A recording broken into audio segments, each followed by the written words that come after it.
I got called to a meeting in Mille, and this was a couple years before the pandemic. One of my favorite meetings of my life, and I've never really been fond of meetings. But I came down, you know, Mille is a successful gaming tribe. And by the way, they saved half their money from the first casino. Their endowment actually produces more than casinos. And they built a beautiful ceremonial dance hall and put it in each of their communities. They actually hire spiritual leaders and put them in the clinic next to the medical doctors. There's some pretty cool things happening there. They've created an early childhood nest, and their dreams of creating more and bigger, bolder things there too. At that time, they had identified 25 remaining fluent first speakers of the Ojibwe language. And they were all over 70. And they said, we'd really like to reimagine workforce development. Instead of just training people for entry-level jobs, although we do need people to have access to economic opportunities for entry-level jobs too, we also need people to do curriculum development, to do language work, to do all kinds of things. How can we do that? And I said, you're not going to send all the elders back to college, get them degrees, and come back and run a new program for the next 30 years. We're going to have to do something else. So I said, how about Rosetta Stone, which is a language learning tool, kind of like Babbel or Duolingo. And let's do a literacy project and develop some new books, and I had all these ideas. And they said, well, let's do all of it. Great meeting. So we got to work. We had to teach elders how to work on Zoom when the pandemic hit, which was ridiculous. But I remember Carol, she's one of the lols here, little old ladies in the middle of the stack. I called her up, I was like, you know, Singedano Kimin Nogum. Oh, Takish Wago, she went named on Masha, busy Kango, busy Kawaga, and Taki, but nothing will get to shop.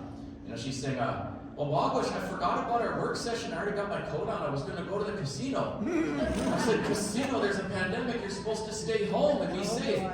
She goes, well, the language is more important. Let's work. So she takes her coat off, and we work for a few hours.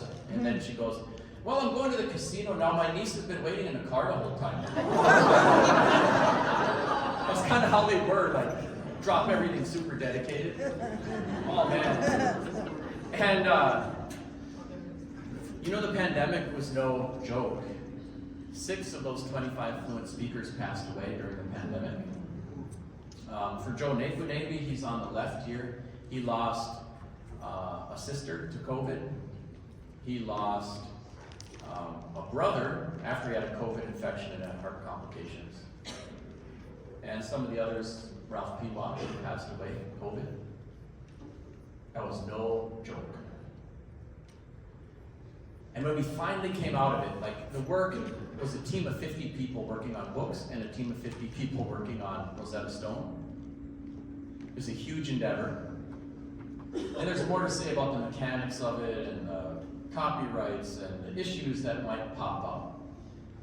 But as we came through it, it enables the Mille Band of Ojibwe to say, welcome to the Mille Band of Ojibwe. Everyone we employ has the privilege of working for our native nation. We expect everybody who works here to demonstrate this level of competency in our tribal language. Here's the tool to do it. The assessments are built right in.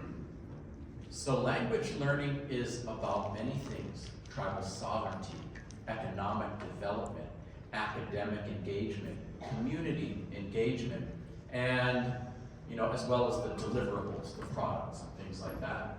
When we came out of the pandemic and could celebrate, we asked Joe Naquadavian to give a talk, and he kind of floored me. He said, we've been through a lot. We've been through a lot in the past few years, and we've been through a lot in the past few hundred years. But I have to say, seeing all of these people coming around, seeing what we've been able to build, knowing that our elders will be teaching people our language for hundreds of years to come, I have to say that this has been the happiest time of my life. So when we engage with education in a way that is aligned with and coming from the communities that we serve, it can do amazing figs. These are just a couple pictures from the process. Here's Brenda. Here's some books. Sin, I got a picture of your Kubi here. Elfrida, yes. When she opened up and looked at the book she authored, she was crying. She was so happy.